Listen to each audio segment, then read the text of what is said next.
The Houston Rockets bounced in Game 7 by the Golden State Warriors. Another frustrating performance for the Rockets where their half-court offense just let them down. But are they going to fix that problem on the trade front this summer? Because that's already the buzz. I'm Trevor Lane. This is the Basketball Bulletin. Make sure you subscribe right now. About 70% of you watching this are not subscribed. Fix that. Hit the subscribe button. You'll like it. We've got a lot going on this summer. Joining me is Donnie Freeman. Donnie, how you doing? What did you think of Game 7? I thought that they kind of gave up a little bit or weren't able to match it, but it was a good game. Like around the 6-minute mark, you can kind of feel the energy leave the building in I don't Houston know for sure. Yeah, I don't know if they gave up. I don't know if that's fair, but it felt like there was just levels to it. Not to the degree the Clippers did. No, and not to the degree the Lakers did in their Game 5. Very fair. The Lakers too. The Lakers started Game 5 and were like, nah, we don't want to go get on a plane. The Wolves had one of the worst shooting performances of all time, and they still won that game. God, so I can't get over. Oh, here I got it. There you go. I got to feel. Oh yeah, again. You're right. I got to feel tall again. All right, let's take a look at this. The latest coming out of Houston. First and foremost, league and team sources have indicated that Fred VanVleet wants to remain in Houston. He's a tough player. I think he fits that team. And then Tari Eason and Jabari Smith are extension eligible, and the Rockets are hopeful to keep both in town for the long haul. So just real quick on that. Houston, Jabari Smith, Tari Eason. Tari Eason's been great for them. Had some shaky moments in last night's game, but overall has been really good for them. They like him a lot there. He's right now extension eligible, just 3.7 million this season, 5.6. So it's not like they're at risk of losing him. They can extend him, but he's under contract next season, then would hit restricted free agency. So even if they don't come to terms this summer, that doesn't mean Tari Eason is gone from Houston. And then when we go look at Jabari Smith Jr., also extension eligible, but once again has that protection of restricted free agency. So even if they don't come to terms with him, you've got that restricted free agency to protect you. So obviously Houston would prefer to get those guys on long-term deals, get those done now. But if they don't see eye to eye on a contract extension this summer, it doesn't necessarily mean that they're leaving the Rockets. Yeah, that's definitely true. I guess it remains to be seen what winds up happening with them. Yeah, and both good young players. And so I like both of them, and I think both of them are going to be on the rise for Houston. But the big problem for Houston in that series was they could not score in the half court efficiently enough. You could see moments where their offense just bogged down, and even when they created good shots, they just couldn't hit them. My God, Jalen Green, he was awful. And I know it was his first playoff experience, and he had one really good game. Other than that, he was terrible. He was a mess. And so now you're looking at this team. To me, this roster is screaming for some type of solidified half-court scoring option. Somebody that you can give the ball to and can go get you a bucket. I think that was the piece they were missing. If they had that piece, they beat Golden State. The Rockets defense is that good. Their offensive rebounding, they crush on the boards. The problem is they're totally reliant on their offensive rebounding to make up for their wayward shooting. So the Rockets may go big game hunting. Kevin Durant, Giannis, Zion, Devin Booker, all to be linked to the Houston Rockets. Donnie, if you were to rank those, make a list 1 through 4 in terms of the best option for the Rockets to the worst, how would you order those guys? Well, that's pretty easy. Best would be Giannis. That's actually kind of tricky after Giannis, to be honest, because I can make a case for or against several guys. I'd say KD, Booker, Zion. Okay. I could shuffle that a number of different ways for various reasons. I think for the Rockets, they would flip KD and Booker. See, I think the Rockets want Booker. That's what I was thinking is like, KD is like 10 years older than the other guys. Booker fits the timeline better. I just thought that maybe, unless they're getting rid of Jalen Green, that might be a little bit redundant, which I'm sure they would get rid of Green in a trade for Booker. And then you have the concerns about health. And then Zion is really, I think, the dark horse in this, because he could be super good on that team, but he could be super good anywhere, but he's never healthy. So I don't know. So I think the safe choice is Giannis, and KD is he's weird because he's old, and I don't know if he fits exactly what they're trying to do. I do think so. the Rockets, from what we've heard from Houston, they've been long resistant to the idea of Kevin Durant. Yep. They've got future Suns draft capital. They have the Suns pick this year, which maybe could matter in this situation, but they want to flip that capital into Devin Booker. At some point, they want the Suns to tap out on Devin Booker and say, finally, we will trade you. The Suns have told everybody who will listen, not happening. We will not move him. We're building around him. They're going to move Kevin Durant. I wonder if this outcome, losing in the first round, is enough to get the Rockets to pivot off of Devin Booker and say, look, we don't want to wait another year for Devin Booker to become available. Because realistically, that's probably what we're looking at here. It would probably take the Suns being terrible for another year for them to finally pivot off of Devin Booker. And it would take Booker asking to leave Phoenix. And Devin Booker has said, oh, no, I want to stay in Phoenix. I don't want to go anywhere. So you would need to be bad for another year before I think that Devin Booker finally getting closer to 30, maybe, and this is still a maybe, would ask out of Phoenix. Kevin Durant, on the other hand, we know actually is available right now. Kevin Durant, you can go get. He will be on the trade block. So I do wonder if getting bounced in the first round and so clearly needing scoring in the half court is enough for the Rockets to say, well, KD's 37, but maybe we just get him for the time being, and then we can allow the rest of our young core to build up. And when KD starts to drop off, our young guys will take over, and off we go. Who are you getting rid of in the trade? So if I'm the Rockets, so we're looking at, if we were to build out this trade, we go KD. Here, let's actually do this on the fly here. We're doing KD to Houston. Now, one of the things that's a challenge, and this is why it may not really be able to fully build this out, is, well, yeah, you need a third team probably because they're going to be a second-tier apron club. And let's go ahead and look at the 2025 salaries with this. So they're going to be a second-tier apron team that the Suns are most likely. So we got to figure out how to do that. That's a lot of money. Cool, Beal and Book, man. 50, right?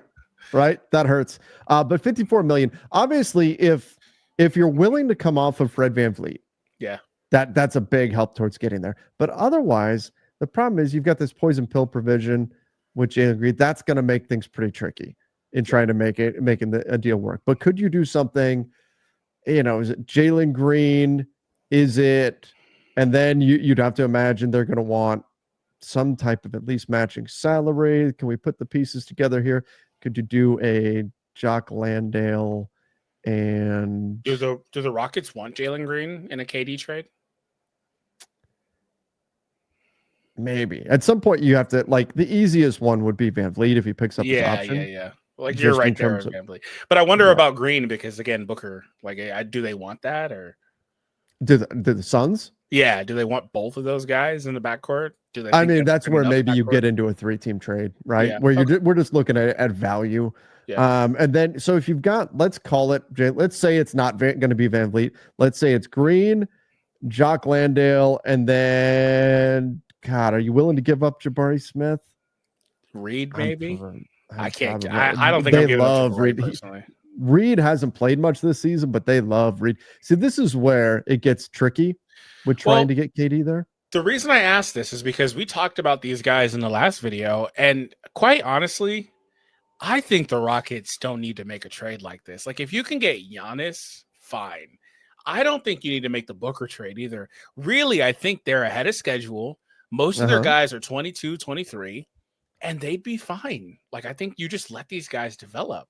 They got valuable experience being in the playoffs, being a high seed the last couple of years, if I remember correctly. I don't know that you need to make a trade like this.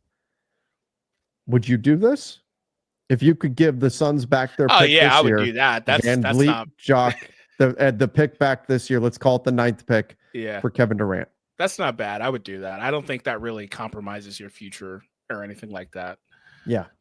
I think that's fair. You may need another point guard, but Otherwise, I agree with you. Could you look for a cheaper option if it's not Giannis? Could you look for a cheaper option in Houston that can score in the half court? Like, imagine if, like, Sacramento is a team that's going to need to make some moves. What if they could get like a Malik Monk, someone like that?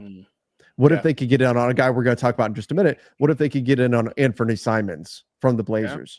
Right? That could be a good fit. So I think there's other avenues you could take to make this work. But if those 4 names are out there, I don't know if I love Zion there, just because I don't know that that's what they need. But if you can get Giannis, I mean, of course, you're gonna go try to get Giannis. Zion, though, he's so crazy because I could see him fitting super well on that team. He could. It's just that it's more the injury. It's just the injury, man. Like, he could fit. It's just the injury question. Yeah, but him out there, he would be super good, I think. But I can't bring myself to pull the trigger on a Zion trade. Especially just the Rockets have been so patient with telling everybody, no, we're going to build around our young players. Yeah. That would be interesting, though. Well, they're going to trade all of them for KD or Giannis anyway, so. I wouldn't give up too much for KD. If you can get him on relative cheap, then great. If you can't, you can't. If you can get Booker, great. But man, if there was somebody to get Giannis, anything nearly. What's that? I said if you can get Giannis, though, you're giving up nearly anything.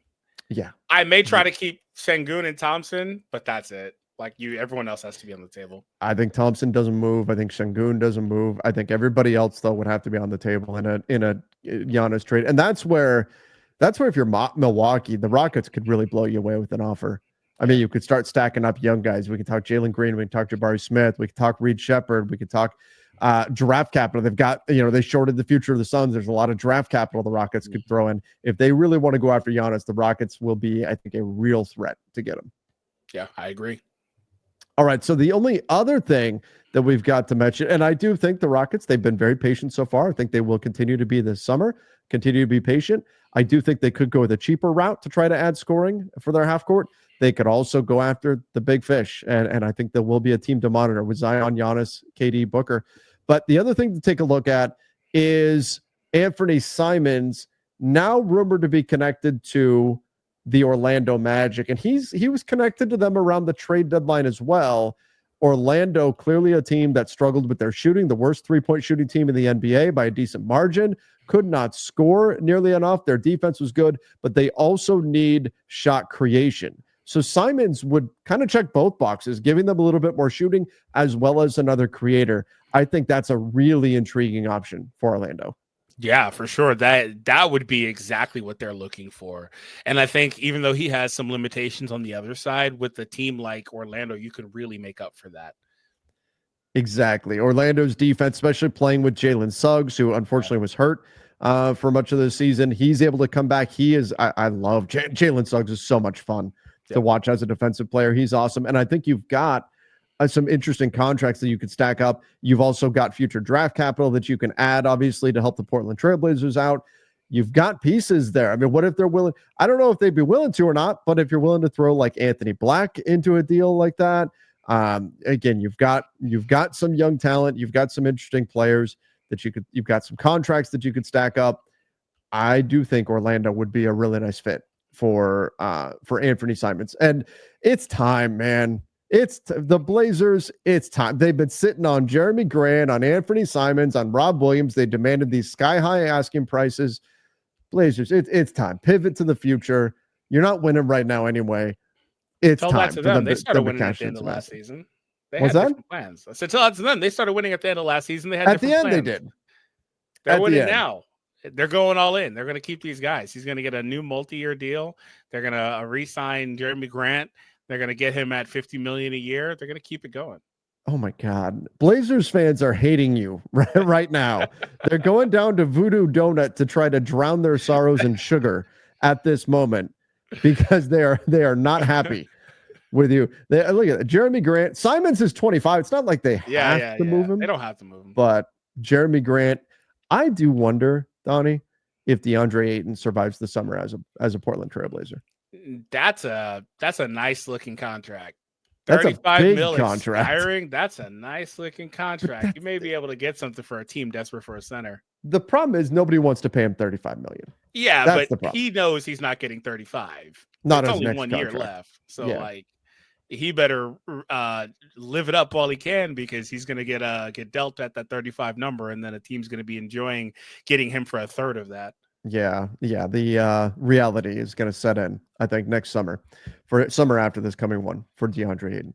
All right. So a lot going on around the NBA right now. We're looking at the trade market, everything that's happening. We think this is going to be a big summer for NBA trades. Not a lot of cap space out there. That means it's going to be the summer of the trade around the league. So we've got the Houston Rockets. Their first round exit, I think, has put them on a path to be a major mover and shaker here on the trade market. The Orlando Magic, another team to keep an eye on as well. We know what these teams are going to be looking for. I think they're going to find it. I think we're going to get a very, very active summer. So again, all of that leads us back to make sure you subscribe right here to the Basketball Bulletin. Don't forget to turn on those notifications, and don't forget that this is the only place where I am taller than Donnie. Till next time, everybody. See ya and stay safe.